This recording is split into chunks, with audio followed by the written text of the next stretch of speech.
BDR বিদ্রোহের মামলায় কারাবন্দীদের মুক্তিসহ ৩ দফা দাবিতে কেন্দ্রীয় শহীদ মিনারে অবস্থান নিয়েছে পরিবার ও স্বজনরা। দাবি আদায়ে রাতভর শহীদ মিনারে অবস্থান নেন তারা। বলেন, বিচার ব্যবস্থায় প্রহসনের মাধ্যমে বিডিআর সদস্যদের কারাবন্দী করে রাখা হয়েছে। তাদের দাবি, বিদ্রোহ চলাকালে ১৮,০০০ সদস্যদের মধ্যে অনেকে পিলখানায় ছিলেন না। দাবি আদায় না হওয়া পর্যন্ত আন্দোলনের হুঁশিয়ারি তাদের। বুধবার রাতভর কেন্দ্রীয় শহীদ মিনারে এমন অবস্থান কারাবন্দী বিডিআর সদস্যদের স্বজনদের। আছেন চাকরিচ্যুত বিডিআর সদস্যরাও। ২০০৯ সালে পিলখানা হত্যাকাণ্ডের ন্যায় বিচার সহ সাজাপ্রাপ্ত বিডিআর সদস্যদের মুক্তির দাবিতে এই কর্মসূচি। তাদের নিজেদের কোর্টের ভেতরে নিজেদের মতো করে বিচার করছে।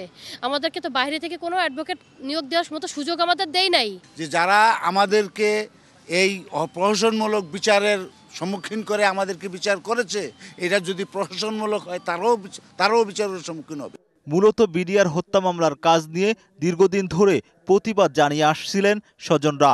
এবার বর্তমান সরকারের কাছে ন্যায় বিচার চেয়ে আন্দোলনে তারা। আমাদের বাধ্যতামূলক অবসর দেওয়া হলো, এর আমরা ন্যায় বিচার চাই এবং আমাদের পুনর্বহাল চাই। আমরা মিথ্যা মামলা বাতিল, চাকরিচ্যুতদের পুনর্বহাল, পুনর্বাসন ও পিলখানা হত্যা মামলায় ন্যায় বিচার চান তারা। একই সঙ্গে দাবি আদায় না হওয়া পর্যন্ত আন্দোলনের হুঁশিয়ারিও দেন তারা।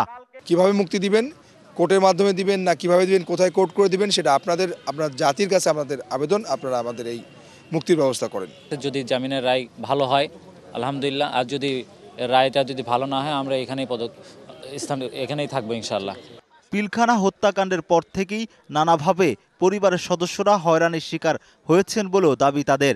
আহ্বান জানান ন্যায় বিচারের পক্ষে জনমতের। Rakib Hossain, DBC news, Dhaka.